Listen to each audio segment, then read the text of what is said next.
right, good friends, welcome back. Tom Kiley, INN World Report Radio, every Tuesday and Thursday night. We're speaking with our friend Caleb Maupin. He just got back from Venezuela. He's been busy at the UN all day today, though, as well, because there's some trouble going on in Nigeria that is not getting much coverage. We'll ask him about that in a moment. He also has a new book that just came out, The Israel Lobby and the Financial Crisis, Satan at the Fountainhead, with a very interesting subtitle. And we will talk about that as well, but I just didn't want to I didn't want to conflate things with his live report. We'll have him back on soon to talk about the new book. But in the meantime, Caleb, I know you've been busy at the UN today here in New York. And there's this crisis going on in Nigeria, which, believe it or not, sort of is reflective to a certain degree with the crisis in Syria, with the rise of ISIS and Islamic terrorism and so forth. Why don't you tell us a little bit about what's going on there? Well, on December 12th, kind of unannounced and for no real given reason, the Nigerian military attacked the city of Zaria. And Zaria in northern Nigeria, this is a stronghold of Nigerians who practice Shia Islam. And they attacked the city, and they killed at least 1,000 unarmed people. Some reports are saying it was as high as 2,000 people. I mean, there were just bodies all over the street. And they arrested the leading Shia cleric in Nigeria, Sheikh Zakzaki, and he's being held in indefinite detention. And this is being done by the Nigerian government, which is closely connected with Boko Haram, a.k.a. ISIS in Africa. Boko Haram is a Takfiri extremist jihadi organization in Nigeria. And,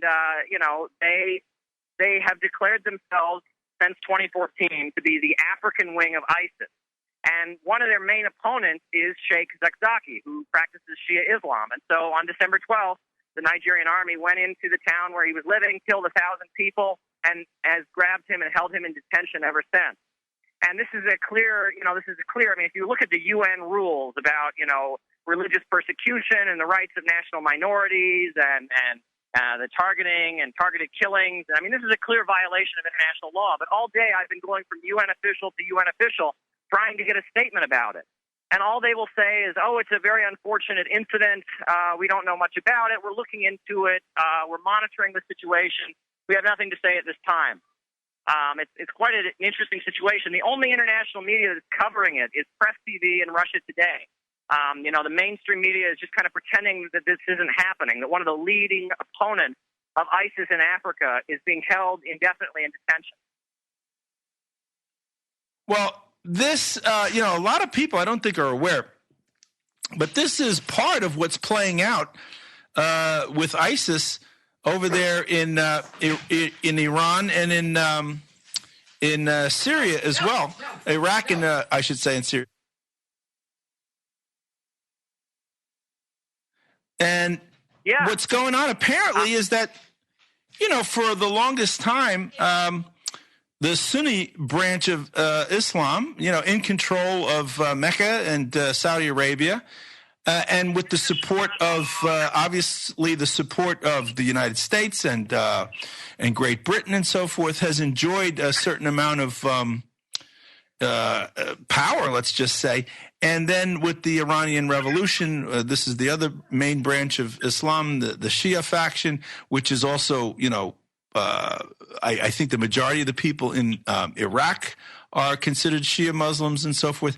And people in the region are turning to the Shia branch of Islam because they're standing up more for the people instead of kissing the butt of the globalist oligarchs. And as a result, there's a powerful movement that's coming, and the Saudis and the Sunnis feel bad about this. They're feeling nervous about this. How far off am I on that? Well, I think we need to go back to the Oded Yanan plan. In the 1980s, the Israeli government put forward their strategy for keeping control of the region and making sure that no stable force of opposition emerged to them. And one of the things put forward in the Oded Yanan plan was sectarian religious violence. Turn the Sunni against the Shia. Turn the Alawites against the Sunnis. Turn every religious group, every division among the Arab peoples and the Persians and all the ethnicities in the region, turn them against each other. Keep them fighting each other, so there can't be any stable opposition to Israel. And so that's why you'll see that there is, funding and every effort made to promote sectarian violence. And Saudi Arabia has been promoting just vicious hatred for Shia Muslims for a long time. I mean, even the U.S. Congress in their documents, they describe it as religious apartheid. Children in schools, in Saudi schools, are taught to hate Shia Muslims, that Shia Islam is a conspiracy against the king, and it's just there's a lot of vicious hatred. In Saudi Arabia itself, most of the people who do the manual labor in the oil fields are Shias, and they're not allowed to even go to regular school. It's a really a bad treatment of Shia Muslims. And ISIS and Boko Haram, which is the African wing of ISIS, have actually declared part of their mission would be to slaughter what they call Shia apostates. So this is very much part of the strategy for keeping control of the world by the billionaires and bankers on Wall Street. It's keeping people around the world divided and, having Sunnis and Shias killing each other. And the sheikh who's been detained and had over 1,000 of his followers killed, Sheikh Zakzaki in Nigeria, he has not been trying to fight the Sunnis. He's actually been promoting unity in Nigeria, not just between Sunnis and Shias, but also between Christians. His organizations have many Christian members as well as Sunni members and Shia members. He's a Shia, and they're trying to promote religious unity. They see the plot for civil war in Nigeria. They see it very much as a strategy for keeping their oil under the control of Shell and Wall Street. We've seen this before. Nigeria is the most populated country in Africa, almost 200 million people there. And that we saw that in the past they have had sectarian war between Christians and Muslims, and that's part of keeping that country under the boot of foreign domination. Is playing different religious groups against each other. So opening this assault on the Shia Muslims, which is just being ignored in Western media, this is very much part of stopping any resistance. And Boko Haram, the African wing of ISIS, has announced many times that Sheikh Zakzaki is their number one enemy in Nigeria. He's their number one enemy. And so now the Nigerian government, which says it's supposed to be fighting Boko Haram, has now detained him and killed 1,000 of his followers. Something's going on here. Something's not right. Just like everybody else is supposed to be fighting ISIS over in Syria and in Iraq and so forth. And you can bet your bottom dollar if the shoe was on the other foot, we'd be hearing all about it. If it was Shia who were going after Sunnis there, we would know all about it, and we'd be sending in the Marines, I'm sure. But now, rising in response to this persecution, you've got Iran, standing up. It's a powerful country. It's got a lot of mineral wealth, oil, and so forth. It's an educated country. It's got a long history. It is not Arab. It is Persian, and they have a long, long history of empire and everything else. And I understand that this competition between Shia and Sunni Islam goes way, way back. But now it's getting personal, isn't it, with the actual strength of the Iranian government? And that's why you're seeing so much aimed against Iran. How does Iran stand up to all of this? I mean, it seems like it's pretty active in defending itself by getting involved with Hezbollah and groups like that. Well, the position of the Iranian government at this time, and I actually heard this from the mouth of the Ayatollah. I saw Ayatollah Khamenei speak back in May, and when I saw him speak, one of the points he made clear in his speech is that they are for unity of all Muslims, and that they think that this Sunni-Shia war, this is a conspiracy. It's to divide the country. That's what they think, and they are not wanting to fight the Sunnis. They think Sunnis are their brothers. They have religious disagreements, but they're all Muslims as far as they're concerned. This fight between Sunnis and Shias is coming from Saudi Arabia, and it's been coming from Saudi Arabia for a long time. I mean, there's no question that Saudi Arabia, was funding. This is a major U.S. ally, Saudi Arabia. All of their weapons come from the United States. But yet when the U.S. was in Iraq, the Saudi government was basically funding Sunni extremist groups that actually killed U.S. troops in Iraq. They actually funded them. So, everything has been coming from Saudi Arabia. They've been making a big effort to try and kind of whip up a war against Shias in the Middle East and also in Africa. Some of the U.S. press reports, there's like very short things from like the AP coming out about the situation in Nigeria now. They always refer to the Islamic movement in Nigeria led by Sheikh Zakzaki. They always refer to it as, quote, the Nigerian Hezbollah. And what are they saying there? They're basically trying to say that if you're a Shia Muslim anywhere in the world, whether you're in Lebanon, whether you're in Syria, either you're in Iraq, you're just an Iranian agent. That's what they're trying to say. They're saying that, Shia Muslims aren't people who practice their faith and have a religion. Shia Muslims are Iranian agents. That's the message coming from Saudi Arabia right now and from the ISIS terrorists. That's their message.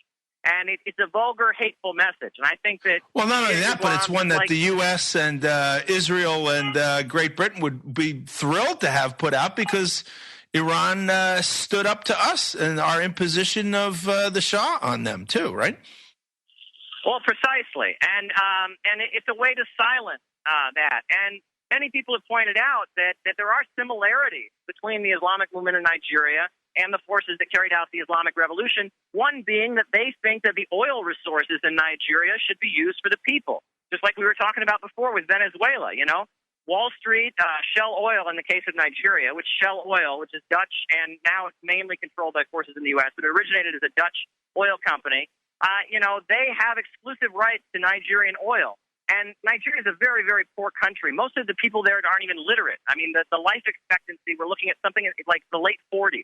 I mean, this is an extremely poor country, but it has at this point, the biggest oil exports in all of Africa. It used to be Libya, but that's changed ever since the overthrow of Gaddafi. They have the biggest oil exports in all of Africa. It's a very wealthy country in terms of natural resources, but the people there are very, very poor because the control of their oil is in the hands of Shell, and it's in the hands of Western bankers.